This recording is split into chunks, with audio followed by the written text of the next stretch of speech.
Gênesis 1 e 2, a cronologia bíblica.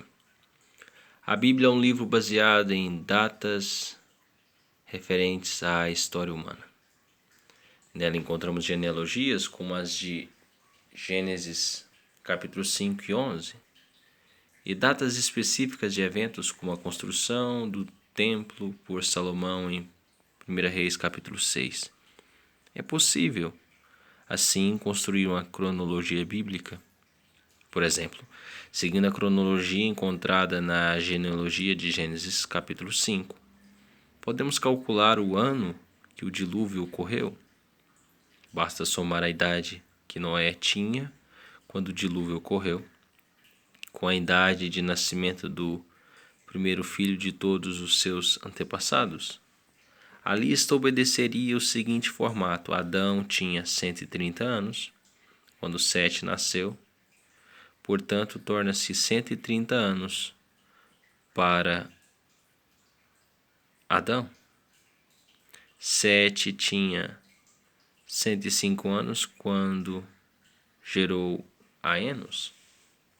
Portanto, torna-se 105 para Sete. E assim por diante. Fazendo-se esta adição, temos 130 anos Adão, mais 105 Sete, mais 90 anos, mais 70 Cainã, mais 65 Maalael, Laleel, 162 Jared, 65 Enoque, 187 Matusalém, mais 182 Lameque, mais 600 Noé, ano do dilúvio, 1656 anos. Portanto, o dilúvio ocorreu no ano 1656 da história humana, a partir do ano da criação de Adão. Mas para que esses cálculos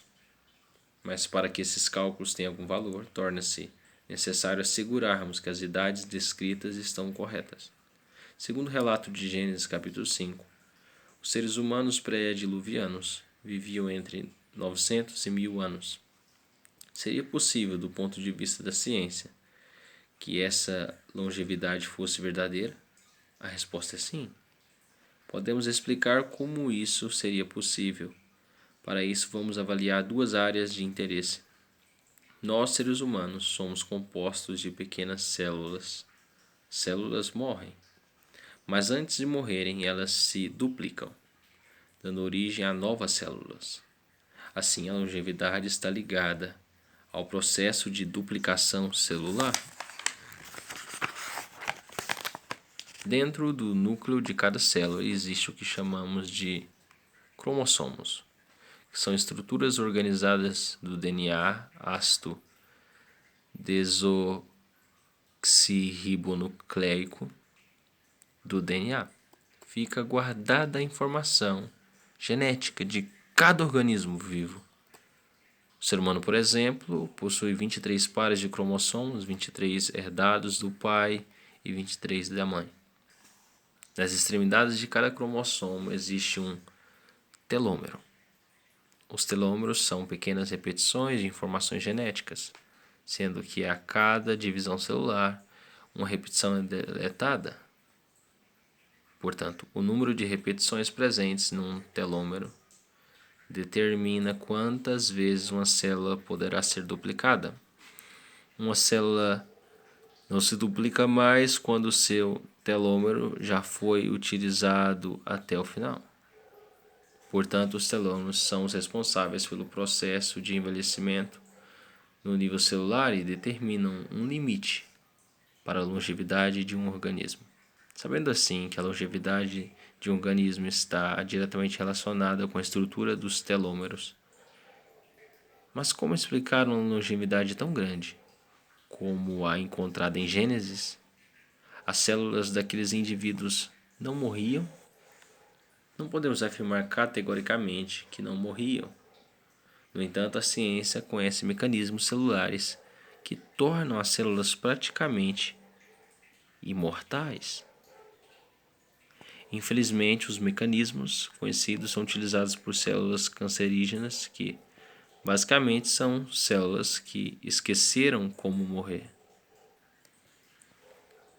O que queremos mostrar aqui é que existem mecanismos celulares conhecidos pela ciência que permitem uma grande longevidade das células, resultando assim em uma grande longevidade dos organismos, por exemplo, os seres humanos, formados por células.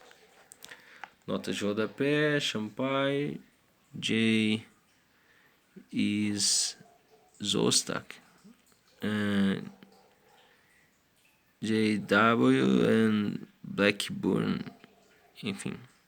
1934, DNA sequence of telomeres maintained in the Nature, 310, 154, 157. Robert G. Fenton and Dan L. Longo, Harrison, Principles of Internal Medicine, 69, Cancer Cell Biology and Angiomas, página 454. Um segundo ponto está na informação fornecida pelas genealogias de Gênesis capítulo 5 e capítulo 11. As idades ali descritas oferecem uma informação valiosa para verificação. Uma análise matemática ajuda a ver um padrão muito interessante. Temos aqui Noé, Adão, gerações, Enoque, curva de longevidade, Noé, José, Abraão.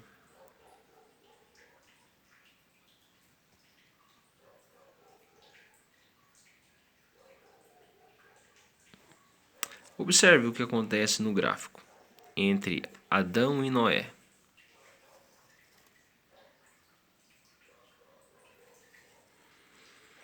E depois entre Noé e José.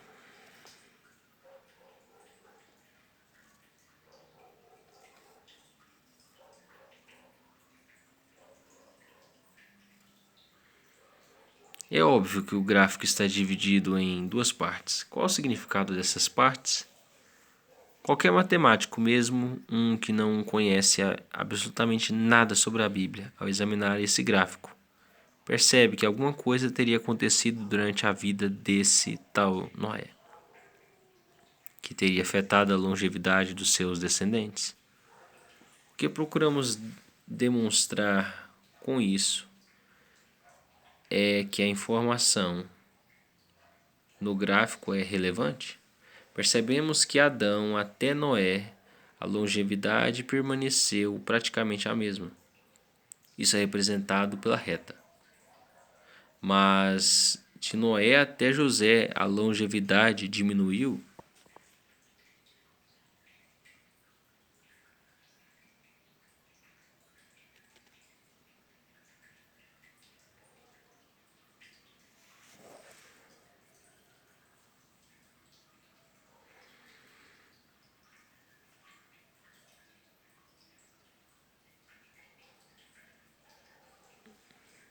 Percebemos que de Adão até Noé, a longevidade permaneceu praticamente a mesma. Isso é representado pela reta. Mas de Noé até José, a longevidade diminuiu. Precisamos analisar agora a informação contida na segunda parte do gráfico, entre Noé e José. Queremos saber se as idades relatadas seriam reais ou não.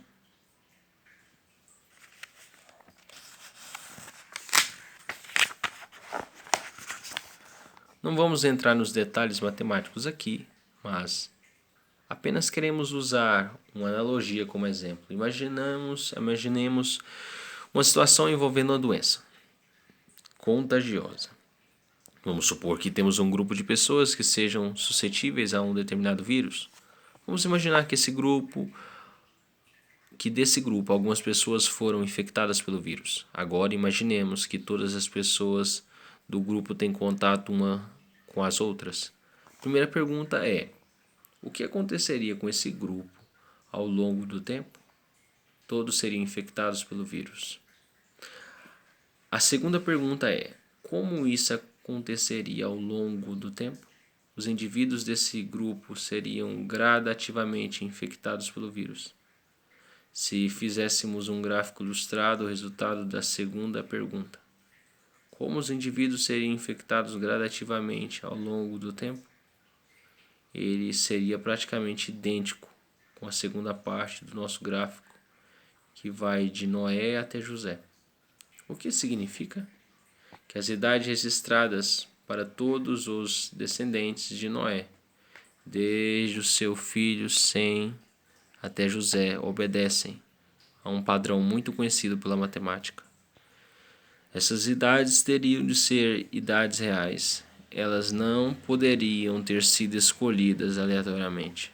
Vemos que, embora a longevidade descrita nos primeiros capítulos de Gênesis não seja a longevidade dos seres humanos atuais, não existe uma razão científica para que essas idades relatadas no livro de Gênesis não possam ser aceitas como verdadeiras. Esse mesmo tipo de averiguação pode ser aplicado a todas as narrativas históricas feitas pela Bíblia. A riqueza de detalhes e a precisão descrita eliminam qualquer possibilidade de erro. Nota de rodapé. 6. Para os que têm apreciação pela matemática, principalmente estatística, procurem descobrir qual é o coeficiente de confiança da curvatura representada pela segunda parte do gráfico. A idade de cada indivíduo encontra-se no capítulo 11 de Gênesis. A riqueza de detalhes e a precisão descritiva eliminam qualquer possibilidade de erro, tornando cada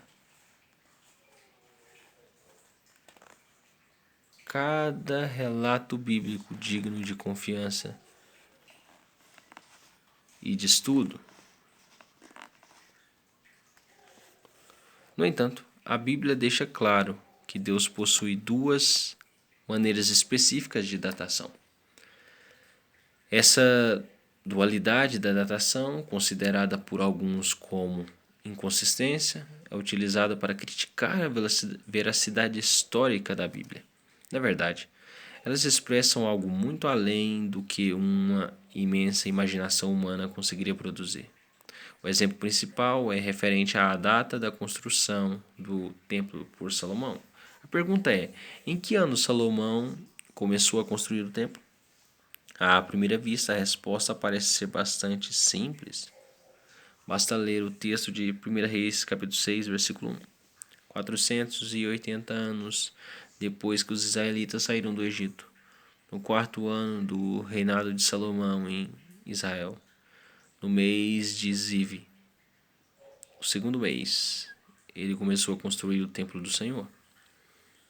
Parece não haver a menor sombra de dúvida sobre a data do início da construção do templo por Salomão, 480 anos desde a saída do Egito. Mas uma pequena avaliação histórica, desde a saída do povo do Egito até o início da construção do templo por Salomão, nos levaria à compreensão da seguinte ordem de eventos: período do povo no deserto, mais período dos juízes, mais período do reinado de Saul, mais período do reinado de Davi, mais 3 anos do reinado de Salomão, sendo que ele iniciou a construção no quarto ano do seu reinado. Ele teria reinado por 3 anos inteiros. Existe um texto no Novo Testamento que nos oferece todas estas datas. O texto é um relato da pregação de Paulo numa sinagoga na cidade de Antioquia da Psídia. E suportou os seus costumes no deserto por espaço de quase 40 anos. E, destruindo as 7 nações na terra de Canaã, deu-lhes por sorte a terra deles. E depois disto,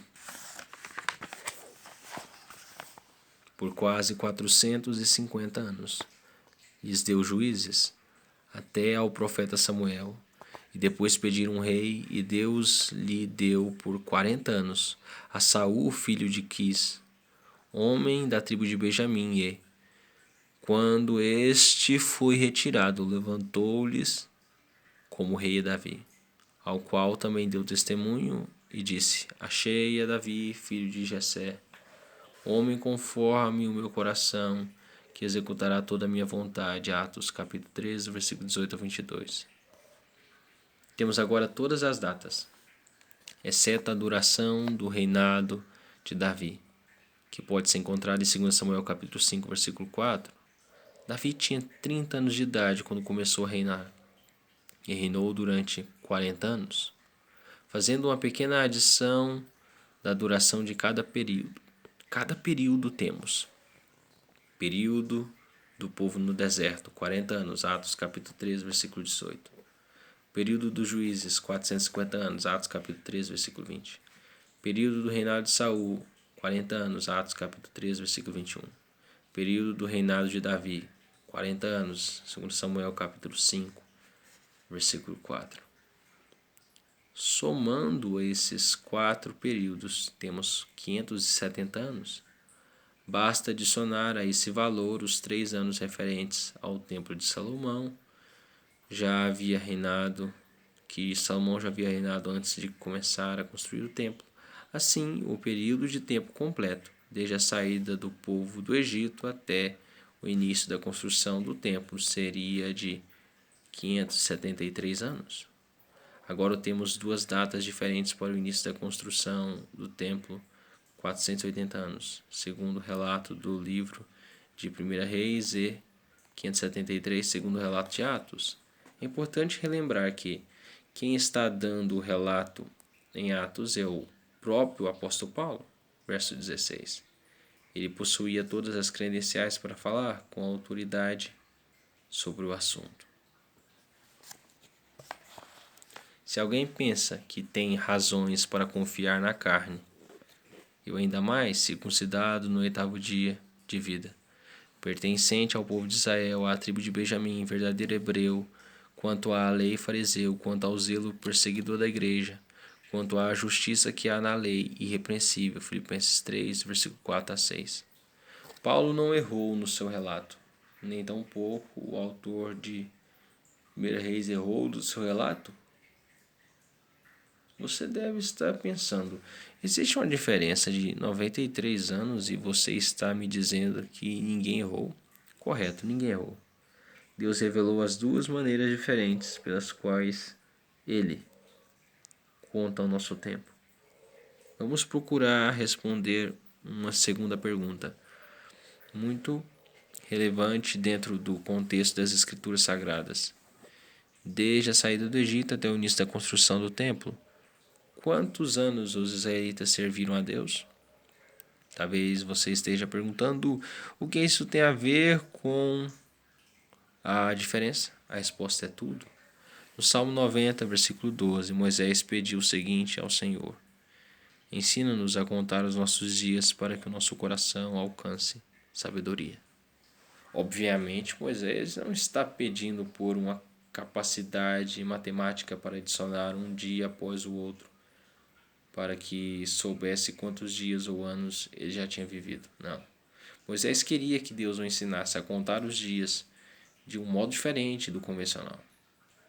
Mas que modo seria esse? O exemplo que estamos estudando esclarece. Voltemos à pergunta: desde a saída do Egito até o início da construção do templo, quantos anos os israelitas serviram a Deus? Encontraremos a resposta estudando a vida do povo de Israel, desde a sua saída do Egito até o início da construção do templo por Salomão. Durante esse período, o povo de Israel passou por várias batalhas. Foi derrotado em algumas e venceu outras. Mas não é isso que estamos procurando. Queremos saber quanto tempo o povo de Israel serviu ao Senhor Deus. Podemos colocar essa pergunta de outra maneira. Por quanto tempo Israel, como nação, embora habitando na terra prometida, não serviu ao Senhor Deus? Essa resposta não é difícil de ser encontrada na Bíblia. Basta examinar o livro de Juízes. Nele, descobrimos que, por 5 vezes, Deus permitiu que fossem subjugados e servissem a um outro senhor.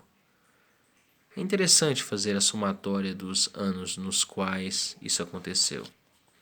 Juízes 3:8 serviram a Cusã-Risataim 8 anos. Juízes 3:14 serviram a Eglon 18 anos. Juízes 4:3 serviram a Jabim 20 anos. Juízes 6:1 serviram aos Midianitas 7 anos. Juízes 13, versículo 1 serviram aos filisteus 40 anos. Quantos anos o povo de Israel serviu a um outro senhor enquanto habitava na terra prometida? 93 anos. Isso não é coincidência. Estamos vendo um exemplo singular de como Deus, que conta a história, conta também o tempo das nossas vidas. O período de tempo que os judeus habitaram na terra prometida foi de 573 anos, desde a saída do Egito até o início da construção do templo por Salomão. No entanto, durante esse período, 480 anos, eles serviram ao Senhor. Os outros 93, eles tiveram de servir a um outro Senhor. Essas duas maneiras de contar o tempo são bem comuns. Uma nota de rodapé aqui. 7. Esses cálculos aparecem no livro Os Números da Bíblia, Moisés, os Números e Nós, pelo Dr. Christian Chen, páginas 134 a 35, editora Elo. Nós as usamos com frequência, mas não com precisão que o Senhor Deus as usa. Dizemos que já trabalhamos por 20 anos, por exemplo. Isso não significa que gastamos cada momento desses 20 anos trabalhando. Esse exemplo do povo de Israel demonstra como Deus está completamente comprometido com a verdade histórica, até nos menores detalhes. Esse tipo de comprometimento é algo constante em todos os relatos históricos narrados na Bíblia.